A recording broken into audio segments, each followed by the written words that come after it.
जय एस्ट्रो पाठशाला में आपका स्वागत है। आज हम बात करेंगे जैमिनी ज्योतिष के बारे में कि जैमिनी ज्योतिष क्या होता है, पहले इसे समझेंगे। जैसे हम प्राचीन ज्योतिष में अपनी कुंडलियां फलित करते हैं, इस प्रकार यह भी एक प्रणाली है जिसमें जैमिनी ज्योतिष के सूत्र लगाए जाते हैं। महर्षि जैमिनी ने प्राचीन के कुछ सिद्धांतों को लेकर उनमें सिलेक्शन कर कुछ चीज़ों को अपने सूत्रों में बना डालकर जैमिनी ज्योतिष को बनाया। इसमें जैमिनी ज्योतिष में वो सूत्र काम करते हैं कि जो हम कम समय में अपनी कुंडली को फलित कर सकते हैं, और वह आधारित है उनके अपने रूल्स पर। तो उसको समझने के लिए हमें जैमिनी ज्योतिष को थोड़ा सा पहले समझना पड़ेगा। जैसे हम प्राचीन ज्योतिष को बहुत अच्छे से समझते हैं, प्राचीन ज्योतिष में क्या देखते हैं, उसमें भाव देखते हैं, भावेश देखते हैं, कारक देखते हैं कुंडली में, और उसमें दशा देखते हैं, अंतरदशा देखते हैं, प्रत्यंतर दशा देखते हैं, प्राण दशा देखते हैं, सूक्ष्म दशा देखते हैं। यह सब चीजें उसके अंदर हम देखते हैं। और जो ग्रह हैं किस स्थिति में बैठे हैं, केंद्र में बैठे हैं, त्रिकोण में बैठे हैं, 6, 8, 12 भाव में बैठे हैं, तीसरे भाव में बैठे हैं, या दूसरे भाव में या 11वें भाव में बैठे हैं, यह सब चीजें हम उसमें देखते हैं।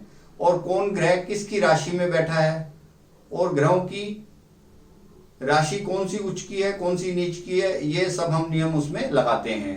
तो अब हम बात करते हैं जैमिनी ज्योतिष में। जैमिनी ज्योतिष में हमें वही देखना है कि उसकी लगन क्या है। सबसे पहले लगन से हम उसको देखेंगे, लेकिन इसके अंदर हम लगन के अलावा आरूढ़ लगन भी बनाते हैं। आरूढ़ लगन का यहाँ पर मतलब ये है कि जो लगन का स्वामी है, लग्नेश, जहां भी बैठा है उतने भाव आगे चला जाने के बाद हमें देखना होगा। मान लो इस कुंडली में लगन का स्वामी शनि चौथे भाव में बैठा है, तो हमें यह देखना है कि पहले 1, 2, 3, 4 लगन का स्वामी चौथे भाव में बैठा है, तो उसको वहां से हमें 4 भाव और आगे बढ़ जाना है। 1, 2, 3, 4। तो यहां पर जो हमारा आरूढ़ लगन हुआ या पद लगन हुआ, वो हमारा बना कर्क राशि का, कर्क लगन का। तो हम कह सकते हैं कि हमारा आरूढ़ लगन कर्क हुआ। तो जैमिनी ज्योतिष में हम जो आरूढ़ लगन बनता है उसका महत्व भी लग्नेश की तरह होता है। जैसे प्राचीन ज्योतिष में लगन का, लग्नेश का महत्व होता है, इसी प्रकार आरूढ़ लगन का भी महत्व होता है, और उसका महत्व काफी काम करता है। प्राचीन ज्योतिष में हम देखते हैं ग्रहों को कि किस प्रकार वो अपनी दृष्टियां देते हैं, किस प्रकार वो अपना काम करते हैं, और इसी प्रकार जैमिनी ज्योतिष की भी कुछ अपनी दृष्टियां हैं जिसे मैं अभी आपको बताऊंगा। और प्राचीन ज्योतिष के अंदर एक चीज और है। प्राचीन ज्योतिष में हम क्या देखते हैं, प्राचीन ज्योतिष में यह देखते हैं कि दृष्टि जो है किस किस भाव पर, किस किस ग्रह की किस किस भाव पर जाएगी। जैसे 7वीं दृष्टि तो सब ग्रहों की होती है, 7वीं दृष्टि तो सब ग्रहों की होती है। और उसके बाद जैसे मंगल की 4थी दृष्टि और 8वीं दृष्टि भी होती है, शनि की 3री दृष्टि और 10वीं दृष्टि भी होती है। इसी प्रकार बृहस्पति की 5वीं दृष्टि और 9वीं दृष्टि होती है। लेकिन जैमिनी में दृष्टियां कुछ और हिसाब से होती हैं, वो जैमिनी की दृष्टियों की भी बात करेंगे। तो इसमें जो हमारा प्राचीन ज्योतिष है उसके अंदर हम लगन को देखते हैं, लगन कुंडली को देखते हैं, और लग्नेश को देखते हैं, और भाव चलित को भी देखते हैं। प्राचीन ज्योतिष में हम भाव चलित को भी देखते हैं। कई बार ऐसा होता है कि इस भाव का ग्रह या तो दूसरे भाव में चला गया या 12वें भाव में चला गया, या कई ग्रह किसी किसी कुंडली में 4 से 5 ग्रह भी बदल जाते हैं, और कोई किसी किसी कुंडली में 1 या 2 ग्रह बदलते हैं। तो इस प्रकार हम भाव चलित को भी देखते हैं और लगन कुंडली को भी देखते हैं। लेकिन जैमिनी ज्योतिष में भाव चलित का कोई लेना देना नहीं है, उसमें जो राशि है वही सब कुछ है। राशि जो है वही सब कुछ है। राशि से ही हमें पता लग जाता है कि बस हमें भाव का कोई उसमें ध्यान नहीं रखना, भाव का कोई उसमें विशेष योगदान नहीं है। तो जैमिनी ज्योतिष में पहला फर्क तो ये हुआ कि हमारा समय बचता है, हमें भाव चलित के कैलकुलेशन नहीं करनी, कुछ देखना नहीं है, सीधा हमने राशि देखी और वहां से अपना फलित देखना शुरू किया। राशि और ग्रह को देखते हैं। दूसरी बात मैं दृष्टि की कर रहा था। जैमिनी ज्योतिष के अंदर हमारी जो दृष्टियां होती हैं थोड़ी सी अलग प्रकार से हैं प्राचरी से। उसके अंदर हम इसको एग्जाम्पल में समझते हैं, जैसे आपकी 10 नंबर लगन की कुंडली लगी हुई है, मकर राशि की कुंडली लगी हुई है लगन की, इसमें हम कहेंगे कि चर लगन है, चर लगन है, तो इसके अंदर दृष्टि के 3 प्रभाव होते हैं। चर जो राशियां हैं वो स्थिर राशियों को देखती हैं, और जो स्थिर राशियां हैं वो चर राशियों को देखती हैं, और जो द्विष भाव राशियां हैं वो अपने द्विष भाव राशियों को ही देखती है। तो पहले हम समझते हैं चर राशि कैसे देखती है। मान लो इस कुंडली में 10 नंबर जो लगन है चर राशि का है, तो इसको चर राशि को स्थिर राशि को देखना है, तो इसका नियम है सिंपल कि उसको अगले भाव को छोड़ देना है। उसका अगला भाव स्थिर राशि का है 11 नंबर जो कुंभ राशि है उसको छोड़ देना है। उसके बाद उसको 2 नंबर राशि को देखना है, 5 नंबर राशि को देखना है और 8 नंबर राशि को देखना है। इसी प्रकार अगर 7 नंबर की लगन होगी तो यही फार्मूला लगेगा, राशि बदल जाएंगी। जैसे 7 नंबर की लगन होगी तो 8वां भाव 8 वृश्चिक राशि जो हुई दूसरे भाव की हो गई, तो उसको वृश्चिक राशि को छोड़ना है। उसके बाद उसको देखना है कुंभ राशि को, वृष राशि को और सिंह राशि को। तो इस प्रकार हम देखेंगे। अगर यही चर लगन की तीसरी अगर कुंडली लेते हैं 1 नंबर की है, तो उसमें पहला भाव जो हुआ चर हुआ, तो उसको दूसरे भाव को छोड़ना है क्योंकि उसको स्थिर को देखना है। तो उसमें वो छोड़ेगी वृष राशि को छोड़कर सिंह राशि, वृश्चिक राशि और कुंभ राशि को दृष्टि देगी। ये हमने चर राशि के बारे में समझ लिया। अब हम बात करते हैं स्थिर राशि की। अगर हमारी लगन स्थिर राशि की, स्थिर राशि कौन सी हुई 2 नंबर 5 नंबर 8 नंबर ऐसी बनती है, तो हम जो स्थिर राशि में ये नियम लगाएंगे कि जो हमारा 12वां भाव है वो चर होगा, तो 12वें भाव को छोड़ के बाकी जो 3 चर हैं, जैसे सिंह राशि को हम एग्जाम्पल ले रहे हैं तो उसका 12वां भाव कर्क हुआ, और बाकी जो उसके 3 भाव हैं तुला राशि, मकर राशि और मेष राशि, इनके ऊपर उसकी दृष्टि जाएगी। स्थिर राशि की जो 5 नंबर की राशि है उसकी दृष्टि इनके ऊपर जाएगी। इसी प्रकार यदि 8 नंबर की राशि है तो वो 7 नंबर राशि को 12वें भाव को नहीं देखेगी और उसकी दृष्टि जाएगी मकर राशि पर, मेष राशि पर और कर्क राशि पर। तो इस प्रकार हम दृष्टि से समझ सकते हैं कि स्थिर राशि चर राशि को देखती है और चर राशि स्थिर राशि को देखती है।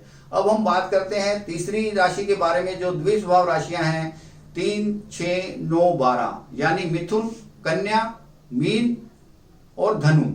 ये आपस में देखेंगे, ये आपस में देखेंगे। जैसे 3 नंबर की राशि है वो 6 नंबर को भी देखेगी, 9 नंबर को भी देखेगी, 12 नंबर को भी देखेगी, और जो 12 नंबर की राशि है वो 9 नंबर को देखेगी, 6 नंबर को देखेगी, 3 नंबर को देखेगी। आपस में ये राशियां एक दूसरे को देखती हैं। तो ये दृष्टि का प्रभाव यहाँ पर ये हमें लगाना होता है जैमिनी ज्योतिष में। ये एक इसमें बिल्कुल दृष्टि जो प्राचरी से बिल्कुल अलग हो गई। अब हम बात करते हैं चर कारक की। चर कारक क्या होता है? जैसे कि हम जानते हैं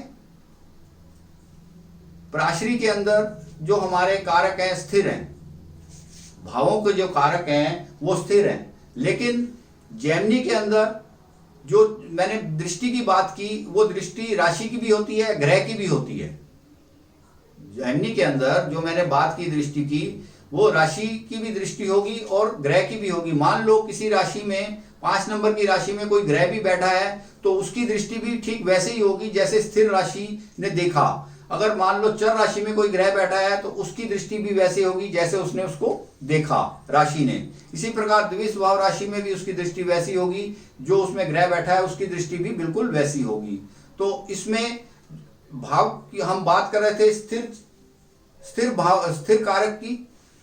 राशि के अंदर हमारे कारक स्थिर होते हैं। जैसे पहले भाव का कारक सूर्य हो गया, दूसरे भाव का कारक बृहस्पति हो गया, तीसरे भाव का कारक मंगल हो गया। इस प्रकार हम कारकों की बात करते हैं, कारक हमारे फिक्स होते हैं। लेकिन जैमिनी ज्योतिष में कारक फिक्स नहीं होते, कारक कुंडली टू कुंडली बदल जाते हैं। और कारकों को हम कैसे लेते हैं, जो भी कुंडली में, जैसे ये सामने आपके कुंडली लगी हुई है, इसमें जो ग्रह बैठे हैं, जिस ग्रह के सबसे ज्यादा अंश होंगे, जिस ग्रह के सबसे ज्यादा अंश होंगे उसको हम आत्म कारक मानेंगे, सबसे बली उस ग्रह को मान लेंगे। उस ग्रह में इतनी पावर होगी जितनी लग्नेश की पावर है, उस ग्रह में इतनी पावर होगी जितनी लग्नेश, यहाँ शनि है, इसकी पावर है। मान लो शुक्र बनता है आत्म कारक, तो शुक्र को भी पूरी पावर लग्नेश के बराबर मिलेगी।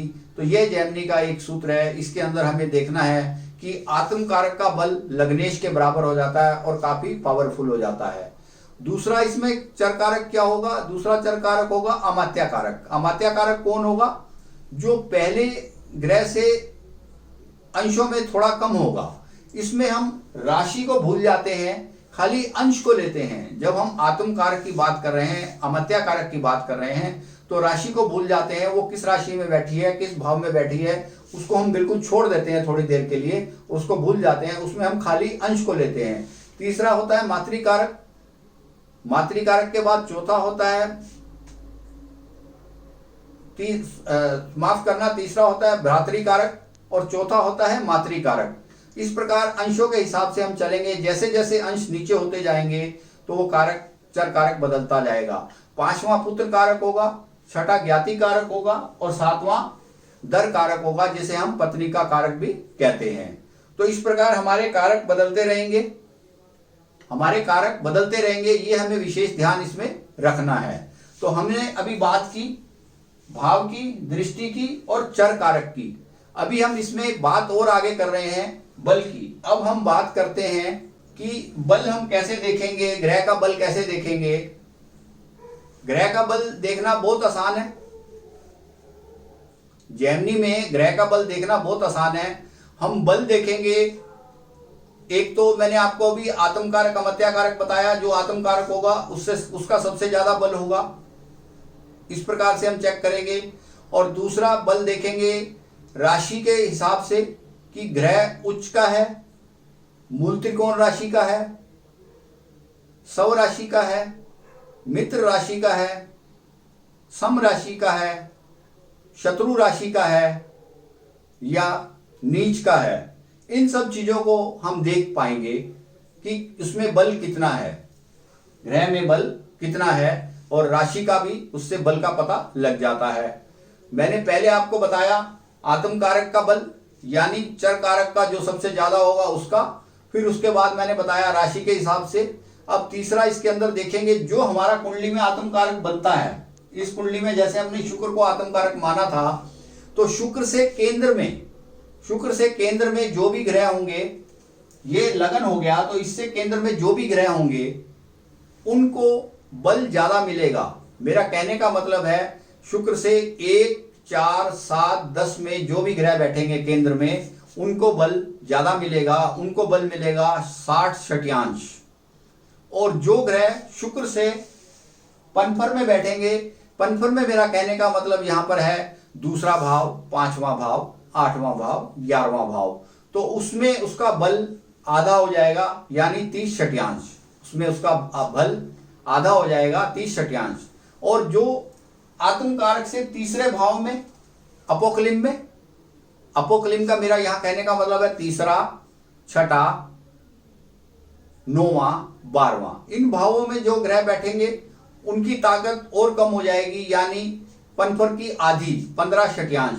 तो यहां पर केंद्र का बल हुआ 60/6, पनफर का बल हुआ 30/6 और अपोक्लिम का बल हुआ 15/6। तो बल को हम ऐसे कैलकुलेट कर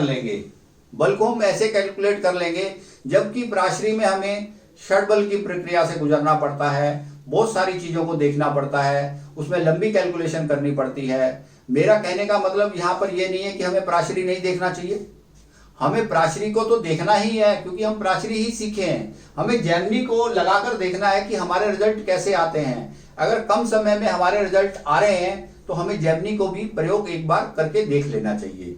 तो उसके अंदर हम षटबल की हमें कोई जरूरत नहीं है निकालने की, षटबल की कोई जरूरत नहीं है निकालने की, जो एक लंबा प्रोसेस है, उससे हमें हमारा समय बचता है, उसको निकालने की कोई जरूरत नहीं है। तो इस प्रकार हम ये देख सकते हैं कि हमने आत्म कारक से देख लिया बल और उस ग्रह की राशि से उच्च से देख लिया बल, उसके बाद हमने पनफर से, केंद्र से और अपोक्लिम से देख लिया बल। अब हम बात करते हैं योग की।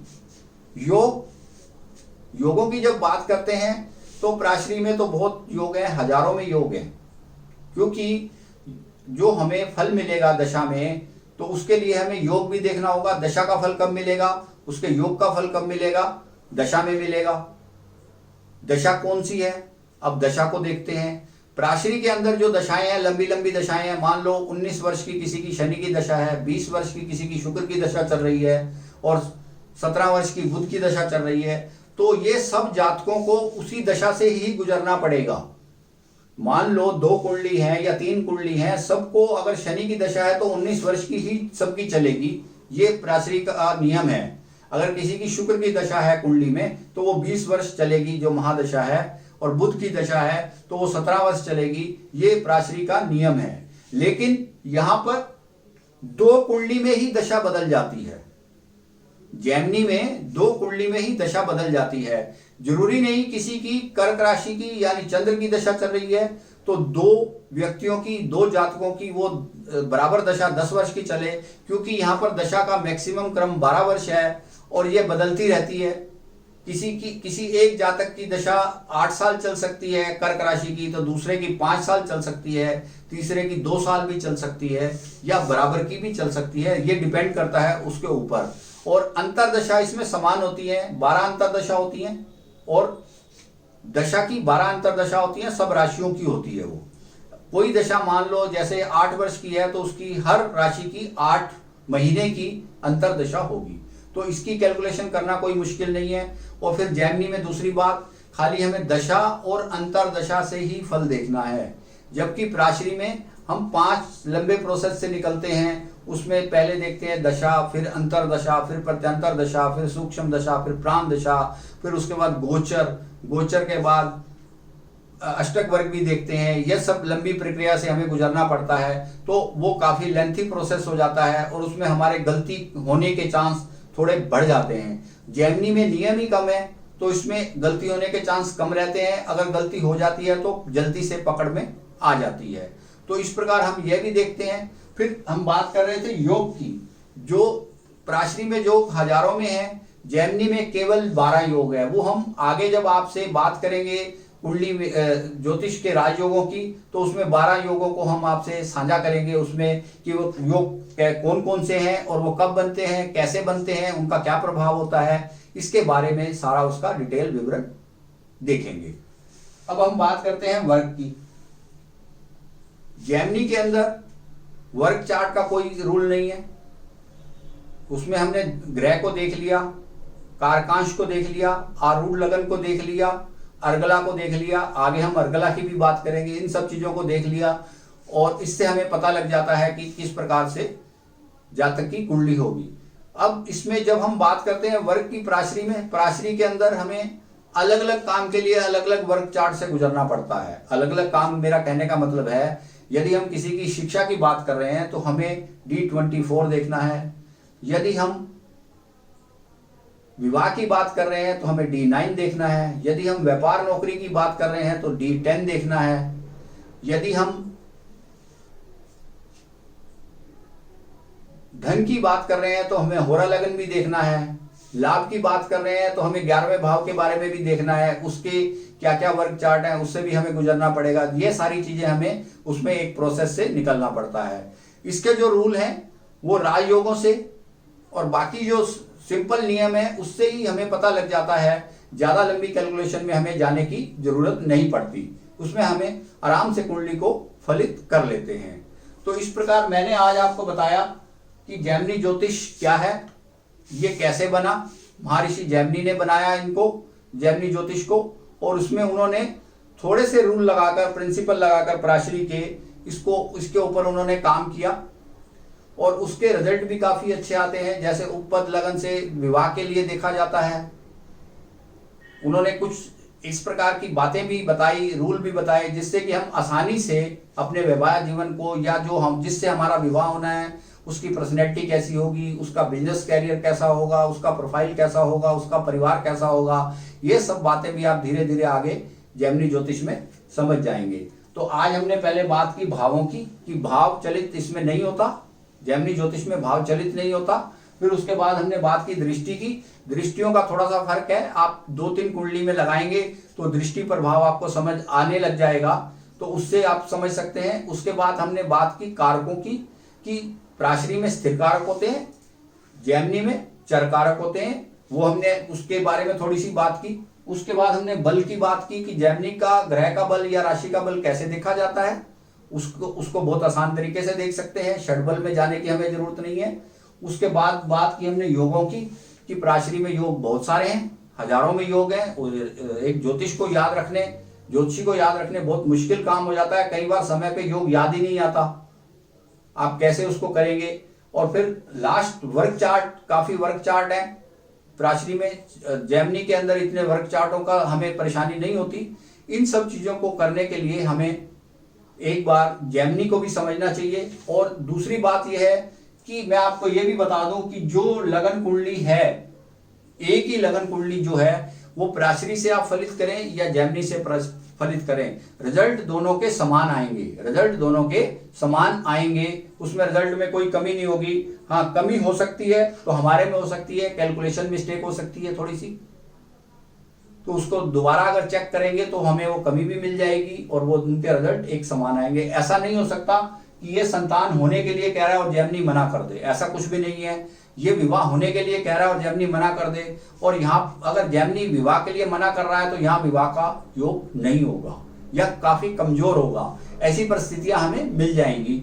तो इस प्रकार हम जेमिनी ज्योतिष को आराम से समझ सकते हैं। आप अपनी कुंडलियों पर इसको लगाकर देखें और इसके रिजल्ट प्राशरी ज्योतिष से मिलाकर देखें। अगर रिजल्ट सेम आते हैं तो इसको आप प्रयोग में ले सकते हैं और आप मेरे से भी साझा कर सकते हैं। अगर आपको रिजल्ट में कोई प्रॉब्लम आ रही है जिससे कि हम समझ सके कि हम कहाँ पर गलती कर रहे हैं या अच्छे से उसको हैंडल कर रहे हैं, और आप उसको बार बार प्रैक्टिस करेंगे तो इसमें समय कम लगेगा जेमिनी ज्योतिष में, क्योंकि रूल ही कम है, उसमें कैलकुलेशन मिस्टेक होने के चांस ही कम है। तो इस प्रकार हम ये समझ सकते हैं कि जेमिनी ज्योतिष से भी हम अच्छे से फलित कर सकते हैं, प्रभावशाली बना सकते हैं अपने फलित को। उससे हमें फल कैसे मिलेगा, कब मिलेगा, ये सब चीजें हम इसके अंदर देख सकते हैं। यदि यह वीडियो आपको अच्छा लगा हो तो आप इसे शेयर कीजिए, लाइक कीजिए और मेरे चैनल को भी सब्सक्राइब कीजिए, जिससे कि मेरा आने वाला अगला वीडियो आपको सीधा